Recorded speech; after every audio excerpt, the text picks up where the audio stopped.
The shadow of the black dog. The world of magic had always walked a delicate line between light and shadow, but in this version of events, the shadows grew faster than anyone could have predicted. Not because of Voldemort's increasing strength alone, but because of a betrayal so deep, it struck at the very heart of the resistance. Sirius Black had always been impulsive. Charismatic, wild, and brilliant in his own way, he was beloved by his friends and feared by his enemies. But beneath the rebellious grin and devil-may-care attitude, there was a darkness that few had noticed. A rage, carefully tucked away behind laughter, a thirst for vengeance that simmered from years under the oppressive thumb of the House of Black. When Voldemort rose to power, offering chaos, freedom, and a new order, Sirius found himself drawn not to the ideology, but to the chance to burn down the very structures that had raised him. Not for blood purity, but for retribution. For the thrill of power and destruction. The change happened slowly at first. Whispers.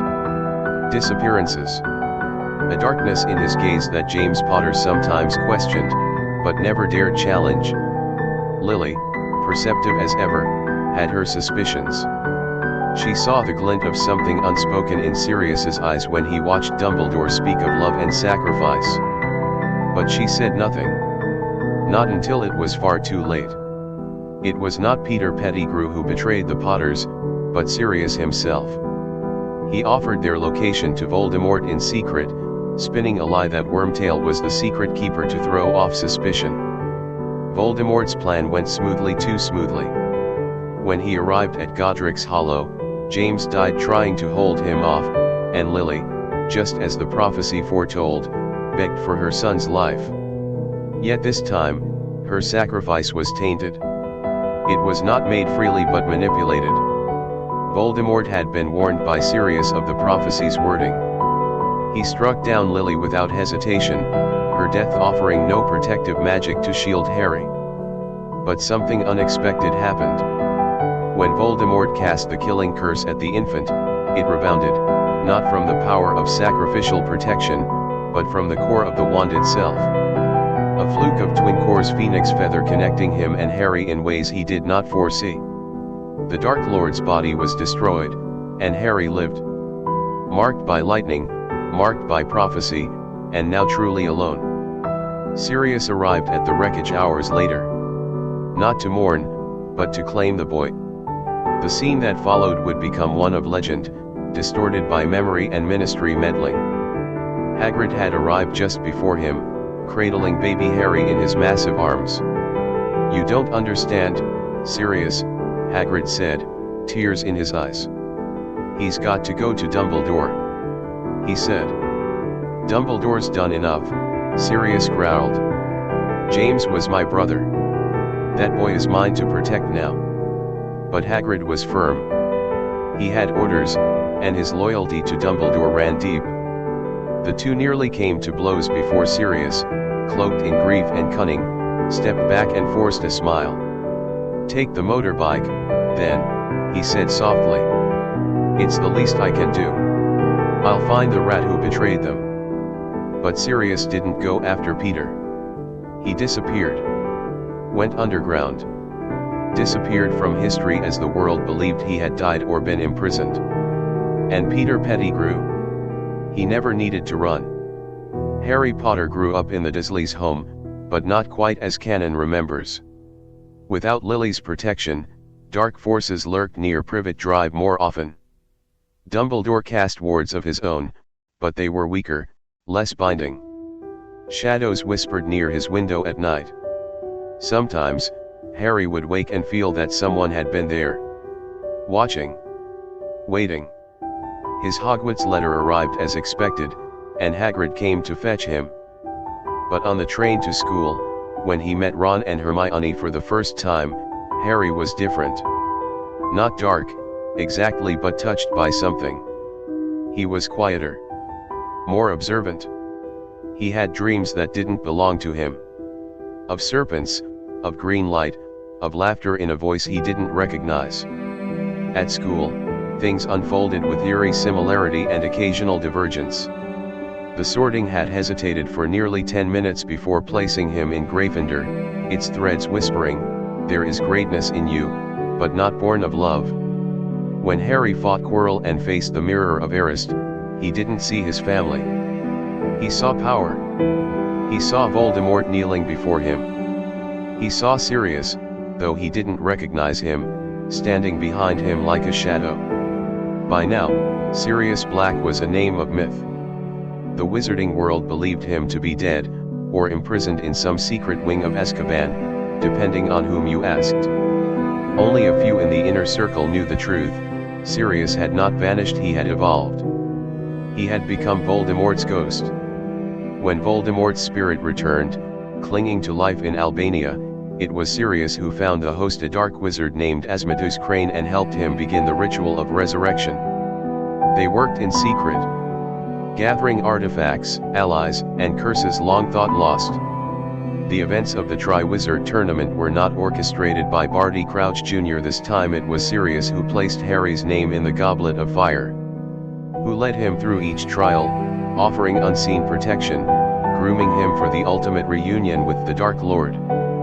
When Harry reached the graveyard in Little Hang Lytton, he found not only Voldemort, now fully reborn, but Sirius Black, standing at his right hand. Harry's heart shattered. "You," he breathed. "I saw you, in the mirror."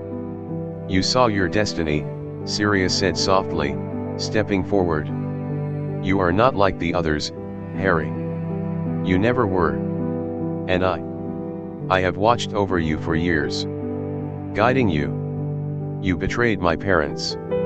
I gave your father what he always wanted, freedom from Dumbledore's leash." Voldemort laughed. "He's more powerful than you realize, Sirius. But he is not yet ready." Sirius nodded. "He will be." But Harry refused. He fought them both with everything he had.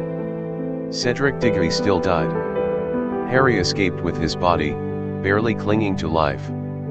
Dumbledore realized the truth at last. Sirius Black had become Voldemort's general. His weapon. His dark twin. The world had changed. The Ministry fell faster under Sirius's cunning than Voldemort's brute force. Where the Dark Lord sowed fear, Sirius sowed doubt. He corrupted the Auror Office. Infiltrated Hogwarts. McGonagall fought valiantly, but was forced to flee. Snape, still a double agent, found himself cornered and executed personally by Sirius. Harry hunted Horcruxes with Ron and Hermione, but the journey was slower. The world was darker. The Death Eaters more intelligent. Sirius anticipated their every move. And so, the final battle did not take place in the Great Hall, but in the ruins of Godric's Hollow. A fitting echo of the beginning. Harry stood there, wand in hand, surrounded by fallen comrades. Ron had died in the raid on Gringotts. Hermione was wounded, her spells growing weaker. Neville, brave and bloodied, stood at her side. Voldemort approached, robes trailing ash, eyes glowing with sickly red power. But it was Sirius who led the charge. "Face me," Harry shouted. "Don't hide behind him." Sirius smiled, stepping forward. "You're everything I hoped you'd be. Strong. Angry. Conflicted. But you still don't understand, do you? The world is not built on love. It's built on will. I'm nothing like you." "You're exactly like me," Sirius said, raising his wand. "Let me show you what you were meant to be." Harry's heart pounded in his chest. Every part of him screamed to run, to fall back, to find some sliver of cover among the fallen stones of his birthplace. But he stood his ground. Behind him, Hermione and Neville steadied themselves, the ruined graveyard echoing with the distant thunder of spells and cries. The battle raged elsewhere, but here, in this shattered, sacred place, everything would be decided. Sirius Black stepped through the swirling fog of magical ruin, his black cloak billowing like wings of smoke.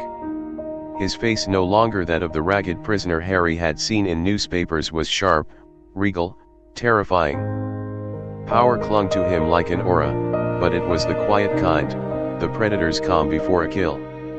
"You don't have to do this," Harry said, voice hoarse, wand trembling slightly in his hand. Sirius tilted his head. "Don't I? Everything I've done for you. Even now, I'm offering you freedom, Harry.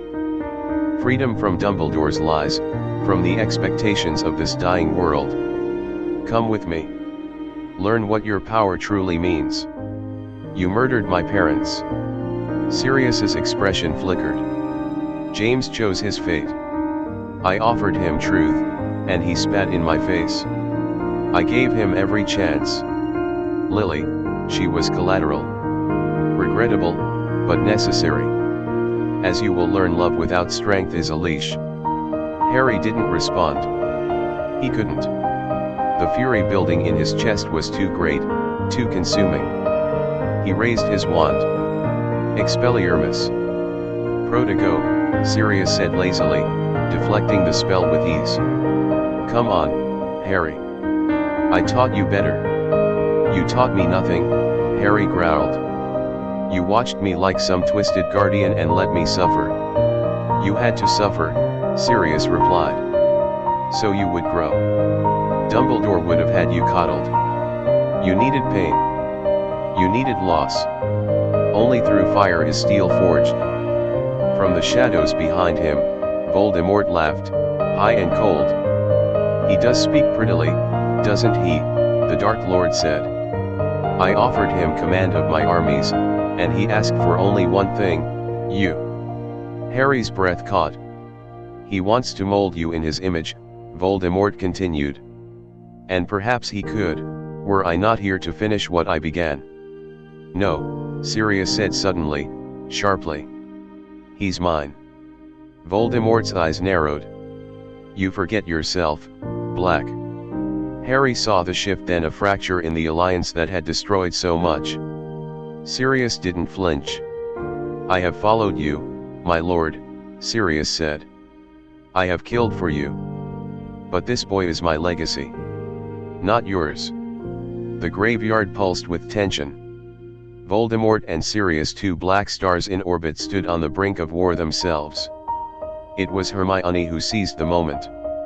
Now, Harry, she screamed, throwing a brilliant flash of white light toward Voldemort. Harry dove forward, wand outstretched, and the ground beneath them exploded in fire and earth. Neville charged Sirius, sword of Gryffindor gleaming in his hands. Sirius, almost surprised, barely dodged the strike.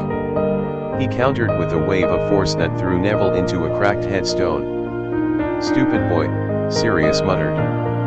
But Harry was already there, lunging, his wand crackling with unstable magic. Crucio. The spell erupted from Harry's wand in a flash of red lightning, catching Sirius across the shoulder. The man staggered, his expression briefly twisted in pain. Good, Sirius hissed. Very good. That's what I wanted. I'm not doing this for you. You will. Voldemort rose from the dust, robes torn, face contorted with fury. Enough, he roared. But something was wrong. His body shimmered, flickered. A Horcrux had been destroyed moments before Harry's arrival, the cup, taken by Hermione from Bellatrix's vault. The destruction of that soul fragment had begun unraveling his stability. You are both failures, Voldemort snarled. You squabble over a boy while my empire trembles. He raised his wand. Avada-Kedavra. Expelliarmus. The spell came not from Harry, but from Hermione, precise and powerful. Voldemort's wand flew from his hand. Harry took the chance. He lunged, aiming his wand squarely at the man who had haunted him for so long. Expecto Patronum. Not the right spell, not even close, but in that moment, Harry wasn't thinking. He was remembering. The light that burst from his wand wasn't silver, it was golden, blinding, erupting outward like the sun itself. Sirius flinched, not in fear, but awe. What is that? He whispered. The wave of light passed over Voldemort, and he screamed. Not in pain but in confusion. His form twisted, cracking, fragmenting into smoke. Then he vanished. Not killed. Not defeated. But displaced. Sirius stood silent in the aftermath, the wind stirring the ashes. Harry lowered his wand. "This is over," he said. "No," Sirius said quietly. "It's just beginning." 1 month later, the rebuilding.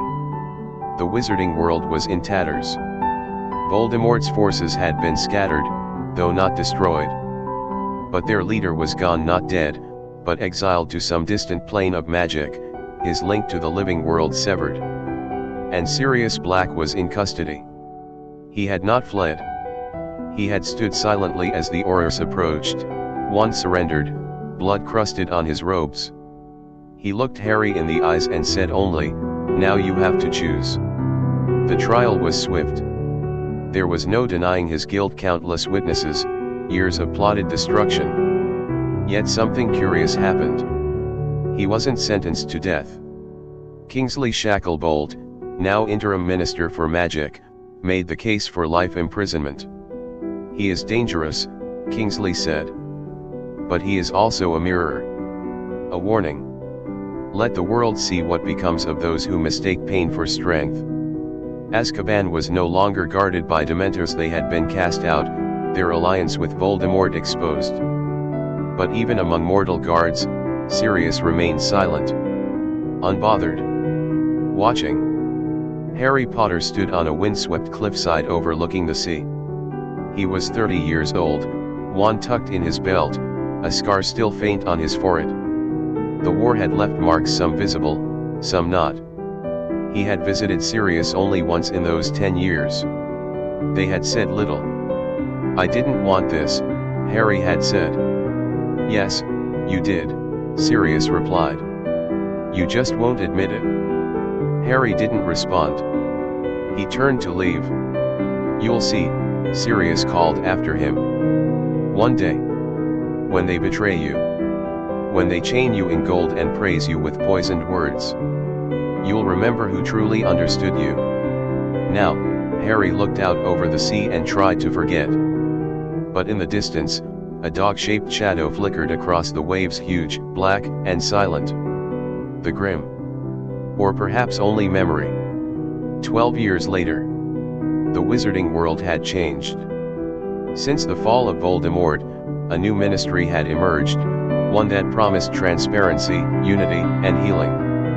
Under Minister Hermione Granger Weasley, progress had been real. Blood laws dismantled, Hogwarts reformed, and dark artifacts purged from government halls. But beneath the shining banners and smiling portraits, old cracks remained. Fear, never far behind memory, crept back into the hearts of witches and wizards who had lost too much. The world had not forgotten Voldemort. And it had not forgiven Sirius Black. Harry had tried to walk away from public life. After the war, he became an Auror, briefly. But every mission reminded him too much of what had been lost: Ron, Tonks, Remus, Fred. Eventually, he resigned. He took a quiet post teaching defense at Hogwarts, where the world would leave him alone. At least, that was the hope. But fate, as always, had other plans. It began, like most horrors do, with silence. On a gray winter morning, the guards at New Azkaban reported a magical anomaly: wards flaring, time distortion across the western wall. When backup arrived, the prison was in ruins. The guards were unconscious. The alarms, disarmed. And Sirius Black was gone. No trace. No spell. Not even a scream. Hermione stood in her office, reading the report with numb fingers. "Who else escaped?" she asked softly. Her assistant hesitated. "No one. Just him." "Yes, Minister." Hermione felt her heart sink. Not out of fear, but exhaustion. She had known, deep down, that this day would come. And she knew what it meant. He hadn't just escaped. He had waited. Albus Severus Potter was 17 the day Sirius Black vanished. Tall, introspective, and unsure of his place in the world, Al had always struggled with his father's shadow. His name was a monument to a complicated past, two men who had shaped his father's life in different, often conflicting, ways. He had expected that Hogwarts would be his sanctuary, but even there, the legacy of the war clung to him. He was in Slytherin. And proud of it? When the news of the breakout reached the castle, Albus didn't feel fear. He felt curiosity. At night, he would find himself in the library, reading reports from the war, classified testimonies Hermione had unsealed during her ministry. He read every record of Sirius Black, not the hero, not the prisoner, but the strategist, the killer, the man who had nearly replaced Voldemort as the face of darkness. And the strange part was, Albus understood him. He wasn't drawn to darkness, not exactly. But he felt that Sirius had spoken a truth no one wanted to admit, that the world was not divided into good and evil. It was divided into the powerful and the powerless. And the powerful always lied. Harry's nightmare. Harry felt him before anyone else did. Not in dreams, exactly, but in moments. The air would thicken. Mirrors would whisper. Birds would vanish from the trees. Old magic, bound by years of restraint, stirred within him. At first, he thought it was Voldemort's return. But the magic was different. Familiar. Serious. One evening, as the sun sank over the Forbidden Forest, Harry sat alone in his classroom, reading a student's essay on defensive hexes. He paused, the ink dripping from his quill, as a voice smooth, amused echoed softly in the room. "You're still here. Still clinging to the past." Harry stood, wand drawn. The voice chuckled. "I'm not here, Harry. Not really. Just, observing." "Serious," Harry whispered. "No one ever really leaves, do they? We become stories. Ghosts. You made me one, and now I've returned. But not to haunt you. What do you want?" "I want to finish what we started." The room fell silent. Then the candles went out. The Second Rebellion. It began with whispers among the disillusioned young witches and wizards who had grown up hearing two versions of the war. One told in classrooms, polished and heroic. Another told in alleys, taverns, and quiet corners of Nocturne Alley. The latter spoke of Sirius Black not as a villain, but as a visionary. A man who had seen the corruption in both the Ministry and Voldemort. A man who had tried to burn both down. Now, they called themselves the Eclipse. Their symbol, a black star devouring the sun. And their leader? A masked figure, identity unknown, though many suspected who it was. Only Albus Potter knew for sure. Because the man who approached him in the woods beyond Hogsmeade, tall and hooded, was not a stranger. "I knew your father," the man said. "And he thought he knew me." Albus stared, breath caught. Sirius pulled down the hood. Time had touched him, grayer hair, deeper lines, but his eyes still burned with that same dark fire. "Do you want to change the world, Albus?" he asked. "No," Albus said. "I want to understand it." Sirius smiled. "That's a start." When Harry learned of the movement, he was too late to stop it. The Eclipse wasn't an army. It was an idea. It moved through magical society like smoke slipping through cracks in the new laws, undermining institutions. They didn't attack openly. They corrupted. They offered sanctuary to squibs, to outcasts, to creatures forgotten by magical governance. Even Hermione struggled to counter them. Every attempt at opposition made the Ministry look rigid, authoritarian, everything Sirius accused them of being. Then the attacks began. Not on civilians but on symbols. Statues toppled. Vaults robbed. Forbidden texts liberated. Hogwarts's room of requirement burned to ash. Sirius was making a point. He had not returned to conquer. He had returned to erase. Harry stood again at the ruins of Godric's Hollow, where it had all begun. Albus met him there, summoned by letter. "I've seen him," Albus admitted. "He's not what you think." "He never was," Harry said quietly. "But he's still dangerous. He wants to rebuild magic. Break the old systems. Maybe they deserve to be broken. He murdered your grandparents. And the Ministry murdered truth. Who's counting anymore?" Harry turned sharply. "Don't let him use you." "I'm not sure who's using who," Albus whispered. "The Eclipse eventually made their final move not against the Ministry, but Hogwarts. Not to destroy it. To claim it. They arrived cloaked in fog and silence, dozens of them, slipping past the wards, disarming the enchantments. Sirius led them through the old passages tunnels he had mapped decades ago. They didn't come to kill. They came to rewrite. Harry was waiting. In the Great Hall, ancient magic had been awakened, floating candles pulsing with red light. Portraits were sealed. The 4 house tables had been removed, replaced with a single black circle at the center of the floor. Sirius stepped into the room. Harry stood opposite. "I warned you this day would come," Sirius said. "I gave you time. Choices. And you still defend a world built on lies." "I defend the people in it," Harry said. "Not the system. Not anymore." They circled one another. "Then help me burn it down," Sirius said. "I can't." "Then die with it." Their duel lit the hall with fury. Wand against wand. Spell against spell. Albus watched from the shadows. Hermione arrived minutes later, bringing reinforcements, but none dared intervene. Finally, Sirius staggered, wounded, his wand broken. Harry, bleeding, gasped. "It's over." But Sirius only smiled. "No," he said. "Now it begins." And from the circle on the floor, a spell erupted, ancient and primal, breaking the barrier between worlds. For one instant, the veil between life and death opened. And something stepped through. For centuries, the veil had stood in the Department of Mysteries, whispering to those who dared approach it.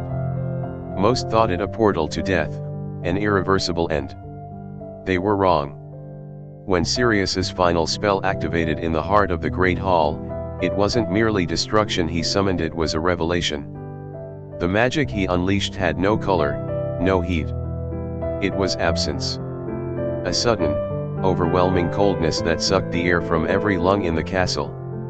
The circle carved into the stone floor pulsed once, then again, and then opened, not a door, not quite, more like a wound. And something stepped through. It had no face.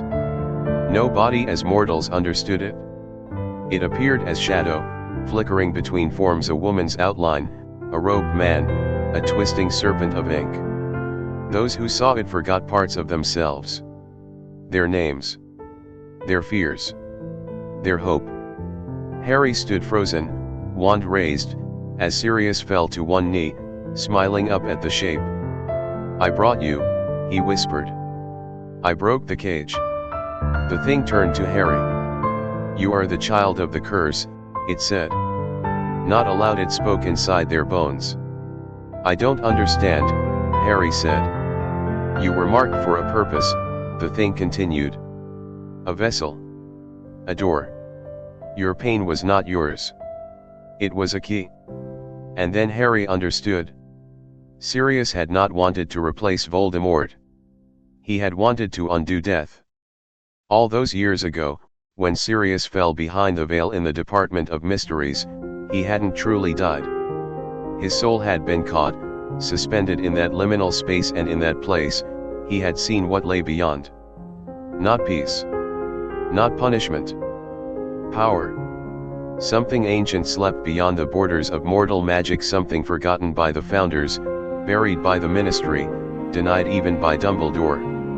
Sirius had been touched by it. Transformed. When he returned from death, he had no intention of serving Voldemort again. He had something far more dangerous: belief. He believed he could break the cycle of loss and the tyranny of death itself. But to do it, he needed Harry. Not alive, not dead, but open. The spell had cracked the foundation of Hogwarts. Centuries of enchantments strained against the tear in the world. Hermione's team of spellwrights worked frantically, anchoring runes into the stones, sealing breaches with blood magic older than the school itself. But they couldn't close the wound, because Harry wouldn't let them. He stood before the veil, speaking to it, listening. The thing beyond made promises. You could see them again, it said. Your mother. Your father. Your son. James Sirius Potter had died 3 years prior in a skirmish near the Irish coast, ambushed by dark remnants of the last war. Harry had buried him under an ash tree, next to Dobby and Fred. He had never truly recovered. Now, the offer of reunion threatened to break him. You're lying, he said. I do not lie, the voice replied. I show. The veil rippled. And for a moment, Harry saw them not ghosts, not memories. Flesh. Faces. His son smiling, James Potter nodding in pride, Lily reaching out. Then it was gone. And Sirius was at his side. Now you understand, he said softly. Harry turned. I understand you were afraid. Sirius's smile faltered. You were afraid to lose again. So you decided no one else should either. I was trying to save us. You were trying to control what can't be controlled. I was trying to free you. Their wands rose. This time, the duel was not for dominance. It was for the soul of magic itself. The deathless duel.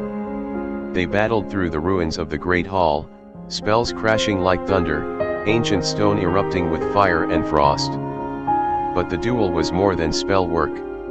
It was a clash of ideology. Sirius summoned visions from the veil, echoes of the dead, weapons of memory. James Potter's voice rang out, shouting curses. Lily's form darted across the battlefield, casting silver light. Sirius screamed as Harry struck him with a lightning bolt of raw will. You could have been great, he cried. I am, Harry answered. Crucio. Prodigo Maxima. The walls cracked. Students fled. Only Albus remained, watching as two titans of the past collided in the present. Finally, it was Albus who made the choice. He stepped forward, wand raised, and channeled both of their power, summoning not a curse, but a seal. A binding spell woven with the blood of the Potter line and the last living descendant of Black. The veil howled. The figure beyond screamed not in pain, but in anger as the gate began to close. Sirius roared, trying to stop him, but Harry caught him in a final spell, slamming him against the wall. You're done, he said. No, Sirius whispered. I saw the truth. And so will you. Then he vanished, not through the veil, not into death, but in a crack of disapparition. Gone. In the weeks that followed, Hogwarts was rebuilt again. The veil was relocated to a secret chamber below the school, guarded by ancient oaths and new enchantments. Hermione personally etched the wards. Harry returned to his classroom. Albus graduated and left Hogwarts quietly, choosing not to work for the ministry. Instead, he became a historian, one who told the truth. About Sirius. About the veil. About the cost of trying to rewrite fate. Sirius Black remained at large, a myth again. Some said he went to Albania, chasing the ghosts of Voldemort. Others said he entered the veil willingly, never to return. Only Harry knew the truth. Because sometimes, at night, he still heard his godfather's voice. Not in anger. Not in madness. But in love, twisted by time and loss. You were always meant for more, Harry, the voice would say. And Harry would whisper back, No, I was meant to live. Years later, an old man visited a small graveyard outside Godric's Hollow. He placed flowers on 3 graves, James, Lily, and James Sirius. He carried no wand. Only a cane, and a letter tucked into his robes. He laid the letter at the foot of the oldest grave. To the brother I failed, it read. I never wanted to win. I just didn't want to lose anymore. Then Sirius Black, gray-bearded and tired, turned away and disappeared into the fog. And behind him, for just a moment, the trees whispered in a voice that might have been the Vale's. It is finished. The world moved on, as it always does. Monuments were raised, books rewritten, alliances redrawn. The second fall of Sirius Black, though less public than Voldemort's demise, cast a shadow over a generation raised on stories of heroes and villains. What do you do, after you learn your heroes weren't heroes at all? You survive. You grow. And sometimes, you forgive. Harry Potter never sought another duel. After the Veil was resealed, he retired from Hogwarts and retreated to a cottage on the coast, a quiet place, no portraits, no daily prophet subscriptions, no ministry visits. He gardened. He brewed tea. He read Muggle novels. Occasionally, Albus would visit with his daughter, a red-haired toddler named Lily. And every once in a while, Harry would wake before dawn and feel something brush the edge of his consciousness. Not pain. Not fear. Just memory. A bark in the distance. A laugh in the wind. Despite the peace, strange things continued to happen across the wizarding world. Unexplained rifts. Dreams shared between strangers. Magical signatures with no known caster. The Department of Mysteries, rebuilt under cautious new leadership, kept the truth buried. The Veil, though sealed, had not forgotten its breach. Something remained open, subtle, invisible, but persistent. And someone was still listening. One evening, Albus Potter received an anonymous letter, written in immaculate, looping script. The world you think you've saved isn't whole. The wound bleeds under stone. If you want to understand your father's final burden, come to the place where the dead no longer dream. Beneath the message was a map. It led to the Department of Mysteries. Albus didn't hesitate. The room was sealed to all but unspeakables. But Albus, with Hermione's quiet blessing, passed the outer wards and descended into the heart of magical theory. There it stood, the Veil. Now framed by obsidian archways and guarded by spells of silence. But as he approached, it stirred.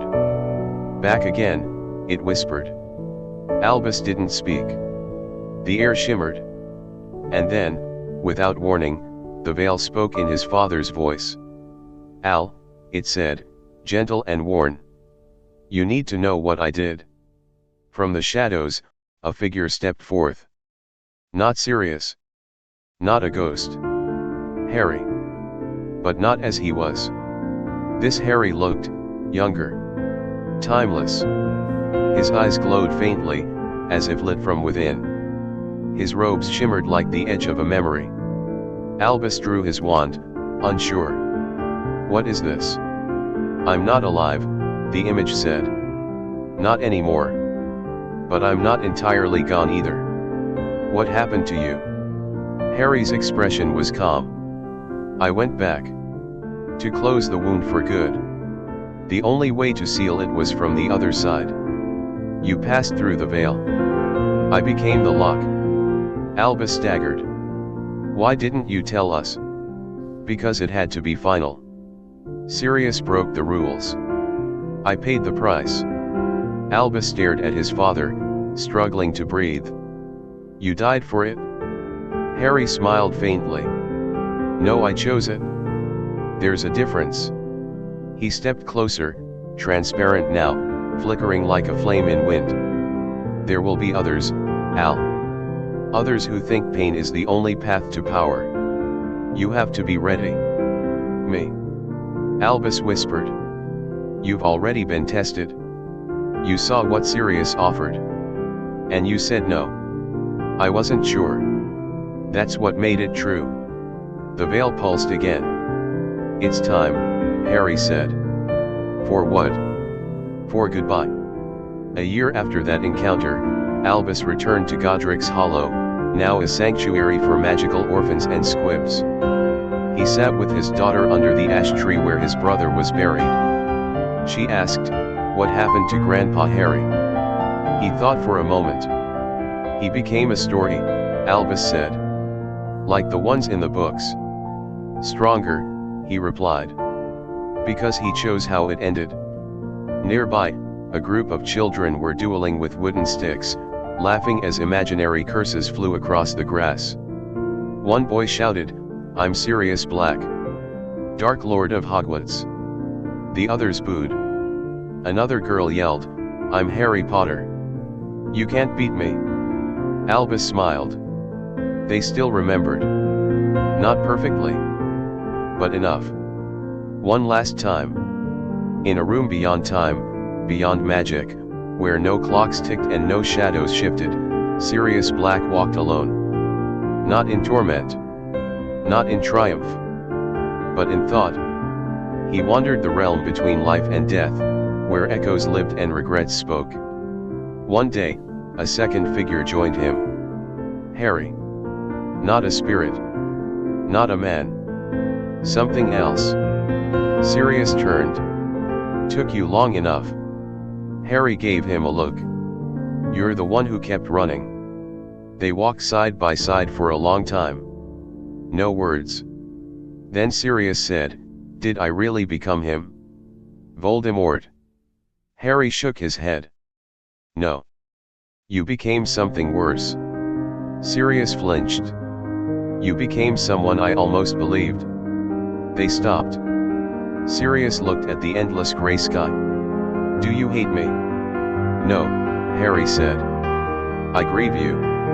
The two sat in silence, and for the first time in eternity, the world beyond the veil was still.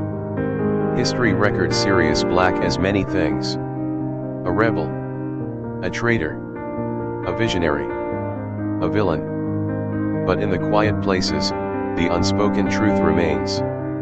He was loved. And lost. And more human than anyone dared admit. And Harry Potter? He did not conquer death. He learned how to live beside it.